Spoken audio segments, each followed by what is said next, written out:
Maybe you're one of those people who loves to hate Toronto, or maybe you're part of that growing contingent that's been won over by the charms of the city where the studio sits. Our next guest is probably one of the few who have explored every corner that the city has to offer. Shawn Micallef is the editor of Spacing magazine, a columnist at the Toronto Star, and the author most recently of Frontier City, Toronto on the Verge of Greatness. And he joins us now for more. Shawn, it's nice to see you. Good to see you. I kind of stalk you on Twitter. I really like seeing all the things that you do and all the places that you go throughout Toronto, so it's nice to have you here. Yeah, it's good to be here. So why do you think people have such a love-hate relationship when it comes to Toronto? I think it's the biggest city, so it's a dynamic that exists. I found that it exists in England with London, in France with Paris. You know, the big center that gets all the attention. That there's a bit of a brain drain from smaller places. People go to the big city. It has the sports teams. It has the towers. It has some of the prosperity, and so that dynamic exists all over the place. And I think because Canada's a smaller country, population-wise, that gets kind of cranked up a little bit, and maybe we feel it more here. Do you think that it's us, the people who live in Toronto, the GTA, that are putting on this airs like we're better than everybody else? Well, it's funny. You won't hear somebody run down Toronto more often than actually in Toronto, right? And so there's this idea from the outside that, oh, those Toronto people, snooty, whatever, full of themselves, self-absorbed, and there is a lot going on here, so there's a lot to pay attention to. It absorbs our attention. But the first person to say, Toronto is not as good as this place, or Toronto's ugly. In my travels, it's just like this kind of undercurrent, I feel, that's waning, but it's there. So I don't think so. I think Torontonians care about this place. They pay attention to it, and maybe from the outside that feels like, oh, they're only paying attention to Toronto things. But it's been interesting seeing the branding of the city. I left Toronto in 2004, worked overseas, came back in 2011. When I came back, there was like a brand, Toronto the Six, and Toronto is home. And then Toronto ending up on all these different lists of the best places to visit, best places to live. Do we deserve the hype? Oh, I think so, for sure. It's an interesting place, and it's a dynamic place, and it's an exciting place. If you think it is boring, you haven't gone out and checked it out, right? You have some preconceived notion of maybe 20 years ago when it was in the doldrums during the recession of the 90s, or those kind of post-amalgamation blues. But yeah, in the last maybe 15 years, there's been this almost renaissance, resurgence of love for the city, or maybe some of it's brand new, from indie projects, from like local bands singing about Toronto, to little people making T-shirts about Toronto and all sorts of different knickknacks, to somebody like Drake at the superstar level, kind of talking about Toronto, shooting these really sexy videos about Toronto, naming it the Six. So the idea of Toronto kind of was vaulted into this sort of stratosphere that had never been before. And in your book, Frontier City, there's a lot of human stories. When you set out to write it, did you set out to write about Toronto or the Ford brothers, which appear throughout the book?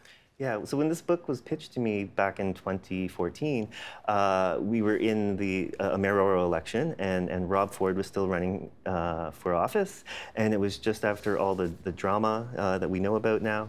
You had CNN trucks and BBC reporters at City Hall. Toronto was in this kind of political drama that the entire world seemed to be paying attention to, at least Jimmy Kimmel, and that sort of thing. The book was sort of pitched that we got to get on top of this. But it immediately became clear to me that the more interesting story was, what was it about this interesting city that's really diverse, that has 4 universities, 4 colleges, endless panel discussions about itself, the library's filled with row after row of books and studies on itself. It's an intellectual city. What was it about this place that voted in a populist and might vote him in again? So I went for walks in neighborhoods with underdog candidates running for city council. So sort of the sub-races that existed in the shadow of the mayor's race, to try to get a sort of on-the-street feel of where the city was at and where it was going. Why did you choose underdog, as you call them, candidates? Well, city council is an interesting beast because incumbency is really powerful. Name recognition is everything at the local level. So if somebody sees their city councilor's name on the ballot, people are busy. They don't have a lot of time to invest in city politics or following races. So if they see a familiar name, they might vote for him or her again. If that person helped with an issue on their street, whether it was like a pothole or a signage issue or something, or a neighbor's fence, they become very loyal to that. So it's very hard for new blood to get into City Hall, and I think those races sometimes become about keeping power, whereas underdogs are staring up at power and critiquing it. So they have an interesting perspective, people who are running from kind of grassroots campaigns, trying to unseat the powerful. And they're the ones that come up with the, or find the fault lines, I think, in the city. I thought it was interesting about all the dynasties in City Council in Toronto that I don't think a lot of people are aware of. Yeah, from the we don't think of ourselves as a almost monarchist sort of family dynasty place, but on the left and the right, there's there's sitting councilors right now whose parents were city councilors, and that's not necessarily bad, right? Sometimes it's a family business, and if you're raised in a political household, you might naturally go into politics. But you can see how it sort of becomes insular across the political spectrum, and as you mentioned, it has the lowest level of voter turnout of the 3 levels of government in Canada. And there's a saying that I've never been able to pinpoint who says it, but it gets passed around a lot, that it's a bit of a generalization, but it gets to why municipal politics is sometimes so important. If the federal government stopped, we might not notice in a month because it's dealing with high-level international things. If the province stopped, maybe it would take a week.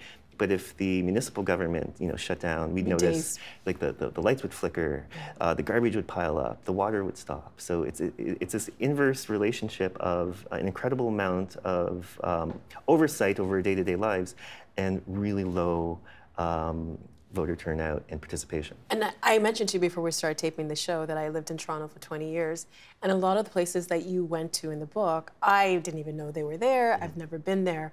Why do you think that is, that you can live in a city but never be to different parts of it? Yeah, Toronto's celebrated as a city of neighborhoods, which is great. If you live in a fully functioning neighborhood in Toronto, you can do all your business there. Maybe you even work in your neighborhood, but you can shop there, you can play there, you can hang out in the park, all that stuff. So it's very easy, and that's how it should be, right? So you don't have to get in a car or travel an hour on the subway to go grocery shopping or something like that. Not everyone has that, lives in neighborhoods like that in Toronto. There's some that don't have all those services. But if you live in one, it's very easy to kind of become, not leave those confines. And Toronto's also really big. It's 44 kilometers wide. That's getting into like Los Angeles size. And right? you mentioned that there's 150 officially recognized neighborhoods? Yeah, and that kind of changes, like a new neighborhood might spring up, might get a different name. These things are really interesting evolutions, of how people see their local area. But 150 neighborhoods, how do you even, if you're running for mayor or if you're just a citizen of Toronto trying to get your head around it, how do you get your head around 150 distinct neighborhoods, and in this incredibly wide geography? Do some mayors actually even care, or do you just focus on the areas that maybe are important for your issues? I think at the mayoral level, you have to focus on a couple issues that somehow have a resonance across the city. And that's, again, why it's interesting to walk with local candidates, because they're the ones who knock on all the doors. The mayoral candidates knock on doors, but it tends to be like a photo op, or they're not on the street every day, where a local candidate has to endlessly walk and walk and walk. And some of these wards are massive themselves. And when I shadowed some of them, just kind of followed behind these people running for government, it's really interesting, these conversations you get, because people open their door to them. Sometimes they slam the door, sometimes they swear at them. But when they open the door and start talking about their day-to-day life, you get this insight that I think the mayoral level doesn't have. But then you also get this understanding of how the city works, because the smells of the apartment or the house come out, and you see what the person's in the middle of, in their busy day. And that was really, I learned a lot from following these folks around. And something else that I learned, something that I've observed also in Toronto, is that there are all these little local areas popping up, like you have Liberty Village, you have like the Junction, which I know has been around, but like, why do you think people create these like micro identities within a big city like Toronto? Well, some of it comes from branding. Sometimes neighborhoods are branded by the local business improvement area, and they'll give a name to the neighborhood. Sometimes that's controversial because people who live there might think there's a more historic name, or they don't like that name. So those are interesting things. But I think people like to be in a place, right? And when you name a place, when you celebrate your place, it becomes, it lives in your imagination, and you don't live just nowhere. You don't live passively. And I think those are really exciting things. Especially like a place like Liberty Village is really interesting. It's maligned by a lot of people who dislike condos or think it's too dense and whatever. Doug Saunders, the Globe and Mail writer, has, he was driving by it, I think, on the Gardner, and he was looking at all those Liberty Village condos, and he said, that looks like the Upper West Side of Manhattan. And I was like, yeah, it does. Nobody in New York says, I hate living in the upper side of it. There's too many people in the Upper West Side. It's You'd too never dense. hear that, yeah. No, but here it's like, Liberty Village is too crowded. It has problems. It has transit problems. Maybe it needs some better public space, that sort of thing. But when I go there now, it's filled with people. And it's filled with people into the night because there's a few. You can walk everywhere. Yeah, and that's kind of a neighborhood, right? And these are people who are okay with living in apartments, and I think in Toronto we're getting used to being an apartment city versus what it traditionally was, a single-family home city. And what did you learn by going to these different wards? What did you learn about the city? I learned that sometimes those big issues that we talk about, city building issues, if you're kind of involved in city politics, don't often resonate on the streets, and there might be, say, city councilors that we, and I will say as a downtown person who pays attention to city politics, why does this neighborhood vote for this buffoonish character without naming names? Because I could name a few names. And we could all name our different councilors that we think, why is that person elected? But the relationship people have with their local representative in a city is often about the provision of services. It's about, was the garbage picked up? Are those potholes filled in? In their neighborhood. In the neighborhood. And if those things are taken care of at the city level, a politician can get a lot of affinity from their constituents, and I think sometimes that level of the city we forget if you're involved in city planning, because it's sexier to talk about these kind of grand waterfront plans and tearing down the Gardner and subways and light rail and all these kind of big, almost like mythological projects of building the city up. And you have to balance that, what I learned doing this, watching these people talk at the door, with the day-to-day life of the city. And that's why I think it was interesting during the Rob Ford era when the Ford brothers took aim at the library. They were like, why do we have so many library branches? Nobody uses the library. But if you go into the library, you immediately see that's not true. And that was one of the early pushbacks that was grassroots, and it happened across the city, downtown and the suburbs, because that was a local issue. People who use their library know how important it is, and when you try to take that away from them, there was this revolt almost, and the Ford brothers really backed away on that one kind of quickly, and that was kind of an interesting moment as well, and another light bulb that these local issues, you got to really look at the neighborhoods and what people care about, and balance that with those bigger projects. We can't talk about Toronto without talking about real estate, because you went into neighborhoods that some people can say that the councillors downtown ignore. Did you find neighborhoods that have certain reputations that don't deserve those reputations? Absolutely.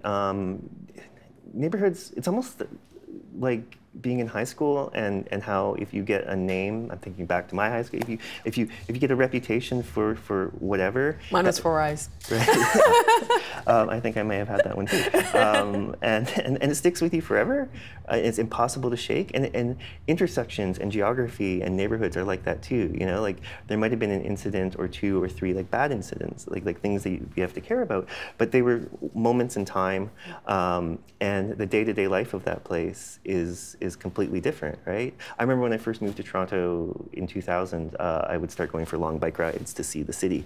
And I'd always, growing up in Windsor, I'd heard of Jane and Finch. Jane and Finch, it was like I rode to Jane and Finch, and there were 2 malls on the corner and high-rises and lots of trees. And lots of trees, and it kind of looked like Canada to me. I was expecting this kind of maybe it was like The Wire or some kind of American dystopic Hollywood, that's the way it was built up.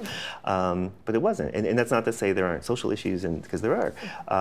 But the day-to-day life there is worlds away from that reputation. And that's why it's really important to go visit these places and walk around them and see them for yourself. And those bad reputations, they sort of evaporate pretty quickly. You mentioned shopping malls. Are they as important as they used to be?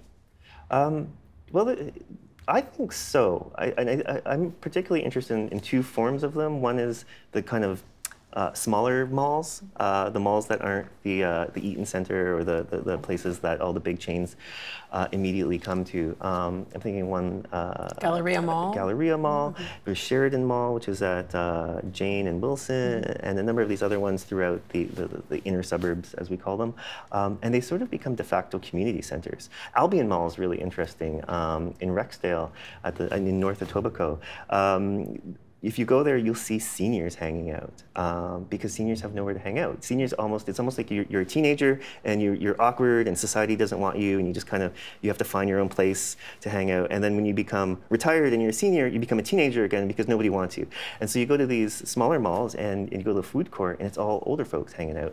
And I was talking to somebody at one of the adjacent community centers, and the mall actually approached them and said, "We have too many seniors here. Can you guys do something? Can you start a seniors program?" And it has to do with Canada being a winter city, Toronto being a winter city. These are places that are indoors, they're warm. You can get cheap coffee at the Tim Hortons or some other chain, smaller chain. Those are kind of interesting spots to go. And people running for office will go to these malls because that's where the people are. Well, an important thing that you mentioned in the book was Pearson Airport and the people who live around Pearson Airport.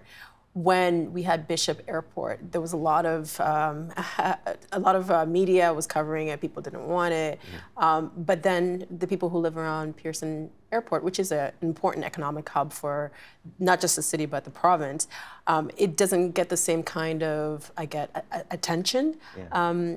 What do those kind of hubs offer their surroundings? Well, there's an incredible amount of jobs there, so living close to employment, an employment zone is kind of great. And when you leave Pearson and you kind of come into the city, you go by some really big, dense apartment neighborhoods, like along Dixon Road, which are only like a kilometer or 2 from the airport. And a lot of people in those towers will work at the airport. As one of the candidates I walked with in that neighborhood said, a lot of the jobs are dead-end jobs, though, and they don't have, a lot of advancement. They might be a little bit precarious. So that's a problem. But that proximity to work and home is kind of an interesting evolution of the city. Because if we were to go back 30 years ago, 40 years ago, you would never think that that part of the city would be a center, a place that people would go to for work. And it's changed really quickly. So these are like the landscapes of Toronto. Toronto, the idea of Toronto is that skyline shot or the city hall, right? But for a lot of people, an awful lot of people, maybe most people in the city, that's not the Toronto that they live day to day. It's a totally different landscape. And you call Toronto an inverse San Francisco. What do you mean by that? There was the former dean of the Daniels Faculty of Landscape, Larry Richards at U of T. He had this great way of saying, Toronto is San Francisco upside down. Whereas San Francisco has the hills, we have the ravines. And we also have kind of cutesy Victorian homes in some neighborhoods. So those 2 things kind of match. We also both have an incredibly expensive real estate market, and it's really hard to live in these cities. But if you kind of put them together, maybe they would fit. The hills would go into the ravines. But in San Francisco, the hills, you can see them all the time. They're in front of you. You have to deal with them, and so they become more mythological. Whereas in Toronto, the ravines are below grade. You have to go down into them, and they sometimes have a sinister relationship with with the city, or a sinister mythology, because some of our authors like to use them as these kind of dark, labyrinthine type places. So they're not, I think, as celebrated as richly, but they should be, as say the hills of San Francisco. And the ravines, are all Torontonians able to enjoy their local ravines? It's an unequal access. I think the ravines are a bit like transit in Toronto. Everyone's supposed to be within 10 minutes of a transit stop, whether that works out all the time. But people live within a pretty close proximity to a ravine, unless you're downtown and we buried the ravines. But then you can go to the waterfront. So that proximity to these kind of really wonderful natural spaces, these kind of almost cliched Canadian spaces where you can see a deer walking down and sometimes there's signs in the middle of Toronto that says beware of coyotes because they come down the ravine system. But if you're in some neighborhoods, especially downtown ones, it's very easy to access them. There's signs, there's people almost inviting you into the ravines. And some of the neighborhoods I walked in Scarborough and in North Etobicoke and North York, that access isn't there. You walk down paths that are kind of broken, there's fences. It's not as welcoming an environment, though it's as beautiful and serene down there, and people should have that relationship with them. But we've it's kind of segregation on a different level. Yeah, absolutely. You mentioned a name that I think all Torontonians should know. I didn't know it until I read your book. R.C. Harris. Who was he? He was the director of public works back in the teens and 20s, and he was sort of one of the original city builders of Toronto, to use that phrase again. He was the guy behind the Palace of Purification, the R.C. Harris filtration plant at the end of Queen Street in the Beaches, that beautiful Art Deco thing where they shoot a lot of movies. He was the guy that built the Prince Edward Viaduct, attaching Bloor Street to the Danforth, this gorgeous, arched bridge, and that opened, I think, a few decades before the subway went through. But he had this kind of vision to build it in such a way that when the subway did come, they could, put the trains underneath the roadway. That's visionary. It's visionary, and it's building beautiful things. And when you go back and look at some of his political fights, he was kind of fighting sort of the same thing people are fighting today, this kind of parsimony, this cheapness in Toronto, that nobody wanted to spend the money to make the city beautiful, to make it work, to make it anticipate the growth that it was going to have. It's funny, like you hear like a 1930s or 1920s political argument, it could be 2018. But these things that he built, and there's reservoirs around the city, St. Clair Reservoir, that are beloved, right? Like these symbols of Toronto now. Yeah, I mean, I think it's kind of like he laid the foundation for what Toronto is. Yeah. So why is that name not known more? I think Toronto, this might be even a Canadian thing, but Toronto for sure doesn't do a really good job of self-mythologizing itself. We don't tell the stories the way, say, American cities do.